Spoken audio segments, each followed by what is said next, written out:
Hello, everyone. It is me again today, April Ikenga, once again coming back with the Middle Point X. So, today's episode is about refusing emotional engagement. The name of this episode will be Don't Bite the Hook. So, again, I just want to say welcome back. The place where Generation X heals, grows, and learns to break cycles instead of repeating them. So, in today's episode, again, it's titled Don't Bite the Hook, The Power of Refusing Emotional Engagement. Have you ever noticed that some people don't just want a conversation, they want a reaction? They poke, they criticize, they gossip, they insult, they accuse, and they provoke. These people aren't looking for understanding, they're actually fishing. And every emotional response is the fish they were hoping to catch. Today, we're talking about becoming emotionally disciplined enough to recognize the hook and just simply swim away. So okay, here it is. Imagine you're standing on a dock watching someone cast a fishing line. The bait looks attractive. The fish sees movement. The fish reacts without thinking, and within seconds, it loses its freedom. You know, um, many relationships work exactly that way. Someone says, "You think you're better than everybody," you bite. You've changed, you bite. You never cared, you bite. Yeah, you'll never make it, you bite. Mm, you never cared about anything. You look just like your mom. You look just like your dad. The list goes on.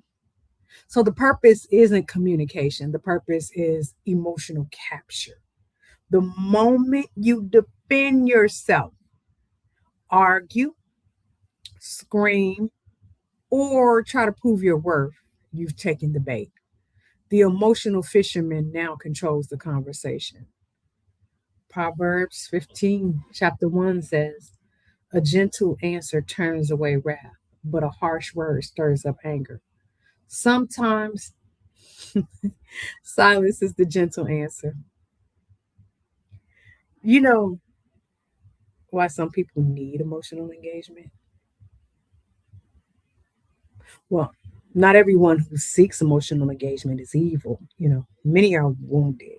Some people never learned healthy love. They learn that attention only comes through conflict. Children who experience neglect often discover that negative attention is actually better than no attention at all. And if mom only notices them when they're acting out, if dad only speaks when he's angry, if caregivers only respond during crises, then chaos becomes connection. As adults, they unconsciously recreate what feels familiar. They start arguments because arguments feel like intimacy.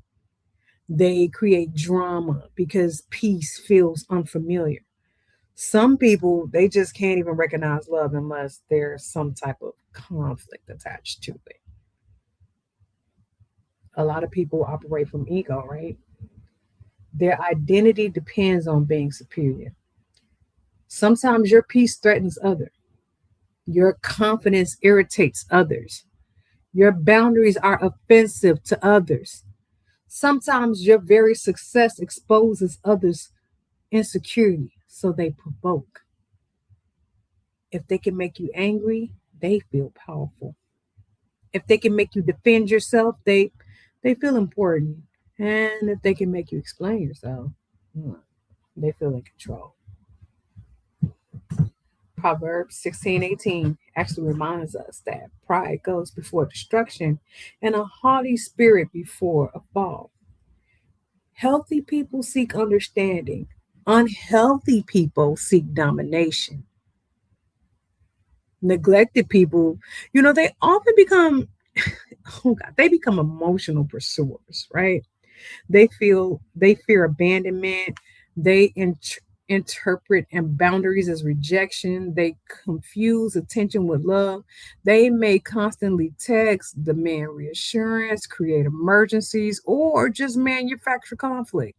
Not because they hate you, but because they are terrified of being forgotten. The neglected child in them is like, it's still crying. Unfortunately, if that wound is never healed, everyone around them becomes responsible for managing emotions that they didn't create. For them, healing will only begin when they realize that their emotions belong to them. Their emotions belong to them. And you can actually love without carrying their emotional responsibility. Did you know, right?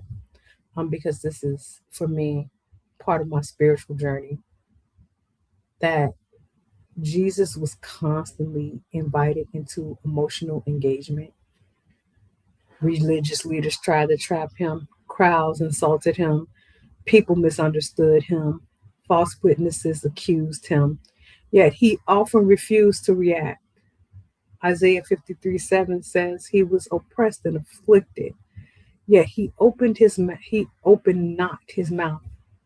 Before Pilate, silence.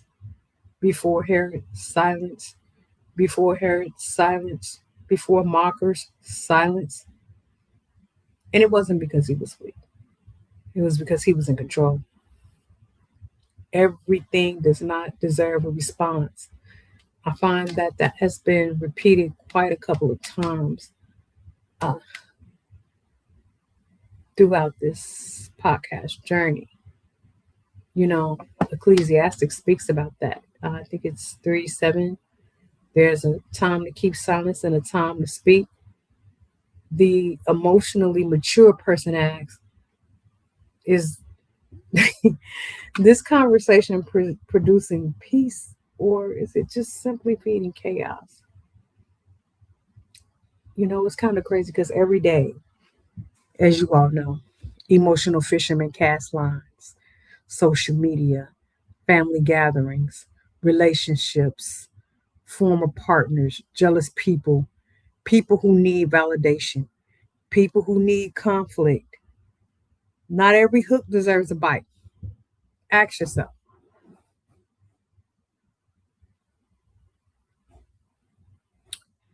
is this invitation to understanding, or is this the smoke? You do know that peace is power under control. So I don't want to leave until I touch on an issue that uh, I have been running into a lot as of late, and other people have, right? You know, we generally think that the workplace success is determined by your intelligence, education, or experience. While those things matter, you know, there's one skill set that determines who thrives and who burns out. And that is the one who's able to display emotional discipline. That's the person who thrives and who survives burnout. So I have been having uh, a lot of interactions with a lot of people that are just outright not business related, right? While our connection may have started as a business, and it's always great to grow uh, into a friendship, but there has come a point where people are asking us to emotionally engage or carry their emotions alongside of conducting business. I think that this is unfair. I think that this is unfair. And I do not want to call anyone out specifically, but I will say that it has been trying to watch a lot of unhealed people attempt to conduct business with emotions. Emotions are not currency. I would like for your yays to be yay and your nays to be nay. I am not interested in your backstory and what happened to you and how sad you are and how depressed you are, because I already carry the burden of the business. So if we're closing on a deal, I would prefer that we closed on a deal. I know that I'm not the only person that has experienced this. You have people where they express themselves with you in a manner that they would not express themselves with their other colleagues of other races. I'm just going to throw it out there. We have people that you will tell them what they need to hear, and because they are emotionally immature, they will start things and get angry and start the angry email or create a situation that is totally evolving off of emotions. Are you people really businessmen and businesswomen, or are you just emotionally unregulated people with belongings? And there's nothing wrong with having belongings. There's absolutely nothing wrong with being an entrepreneur. But the issue still lies within, what are your company guidelines? Since you are the company, what within you regulates your engagement? Why how do we on the other end or the back end of you, or in the overhead, how do we get to a place where we're just doing business and I'm not carrying the emotional parts of you? I would really like to know that. Somebody could leave it in the comments section, email me it. I don't know. And because emotional engagement attempts, especially in the workplace, it's a little bit perverted. Because every office has these people who fish for reactions, right? They criticize, they gossip, they interrupt, they exclude, they micromanage, and they challenge your competence. And it's not even because they need information, but because they need an emotional response. I just want everybody to kind of listen about the part where we'll listen to this, because honestly, how do you even recognize emotional engagement attempts and how to refuse them? So it usually occurs when someone attempts to pull you into their emotional state. It kind of sounds like, why are you always so sensitive? Everyone understands this except you. Are you auditing me? Calm down. You're overreacting. So, for this, the goal isn't clarification, the goal is to make you defensive. Now, my question again to you, entrepreneurs, or those with the entrepreneurial spirit, when you come in contact with people, what is it that makes you think that conducting business or closing a deal revolves putting someone on a defensive? Why do you think fear resolves an issue? Because it doesn't. It actually, for those of us who are solid in our careers and we've chosen the path that we're going to take, and we've been doing this for a long time, when you come along and you attempt to scare us, or or you attempt to put us on a defensive, what it does is it actually irritates us. So while it is a minor irritation, sometimes giants have to be brought down. A lot of the things that you want done that aren't getting done, they aren't getting done because you've attempted to emotionally engage. There are no longer any facts. You decided to go here, there, all over the place, and you're trying to create a situation where this person that you're asking of this thing or asking this thing of where you're trying to make them feel as if they have to do it because, you know, that's what you want. I just need you to understand the minute a person has to explain themselves to you emotionally, the conversation shifts away from facts. Professional people discuss behaviors or facts. Emotional people discuss personalities. An example, you want something taken care of, you send an email out and say, I don't know why this person hasn't called me. They haven't called me. They're ignoring me. So you've just created a person. You've just created a personality around this person. They're rude to me. They're mean to me, and and they won't help. They won't help me at all. And you start these throwing these pity parties, and you think, or you just being demanding, and some of you flat out will lie for these emotional responses, and you believe that conflict equals business. You're uncomfortable with healthy communication. You have to create unnecessary tension because the negative attention feels like attention. So instead of asking for the support that you need in order to understand what it is that you're trying to get resolved, you want to create drama. A lot of you do have fragile egos. You just have to be the smartest person in the room. You interrupt, you correct people publicly, you take credit, you dismiss ideas. You don't really want collaborations or solutions. You really want validation.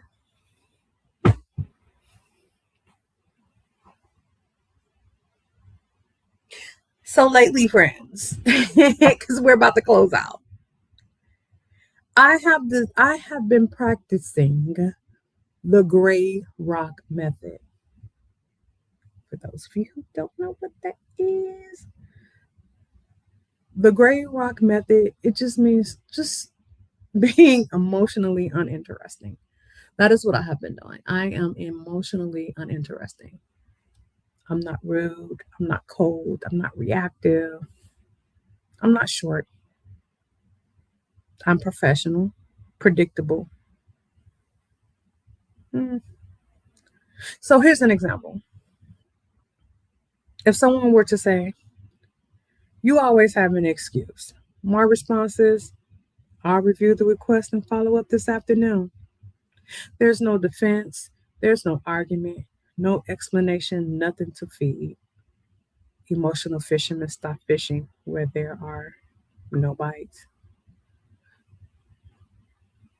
You have to separate facts from feelings and focus on the issue and not the personality, which we do find hard, especially when we're dealing with an a-hole.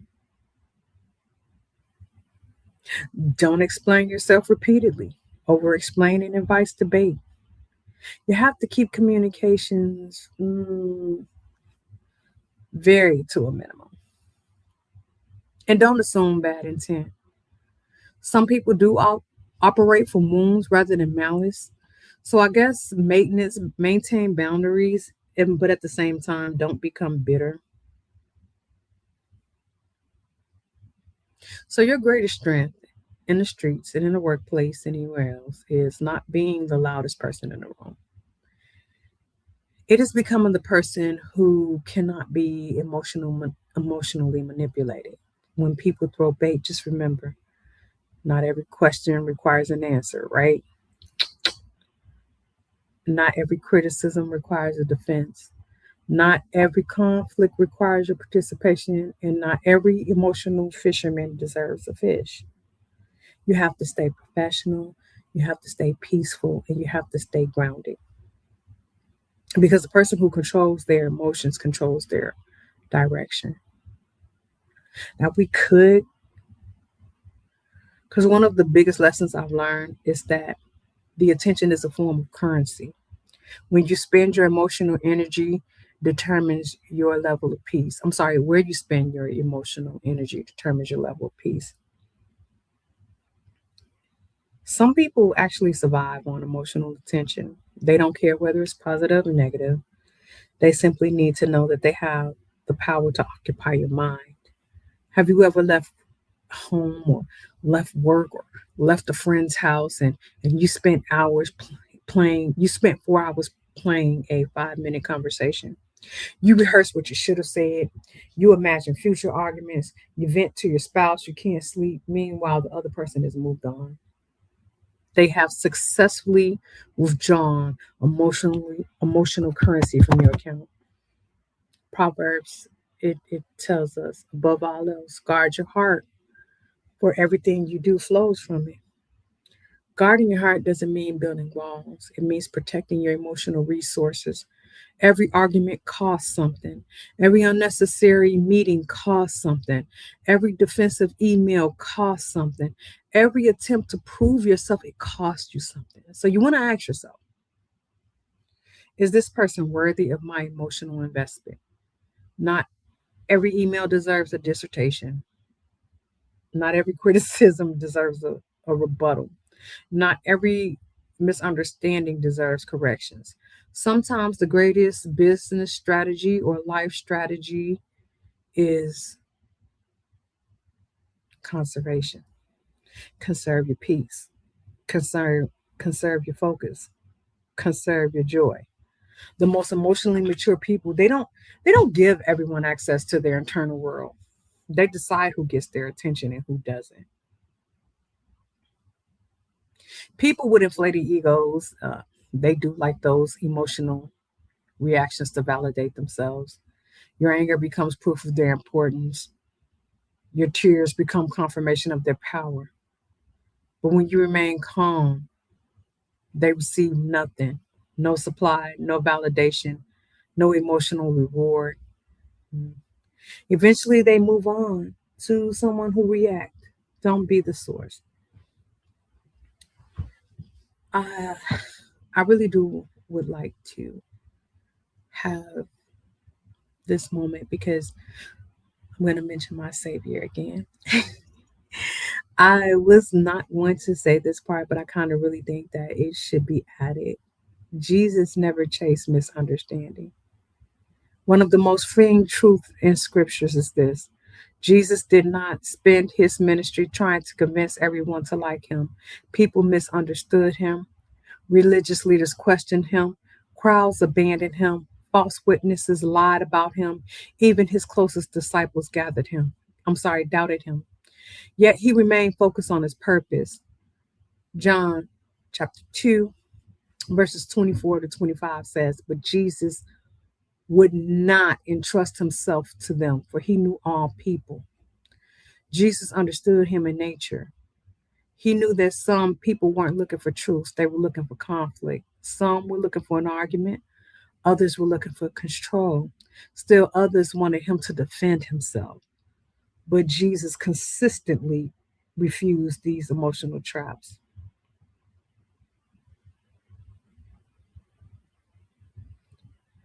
As a word of encouragement, you don't have to defend your integrity to people committed to misunderstanding you.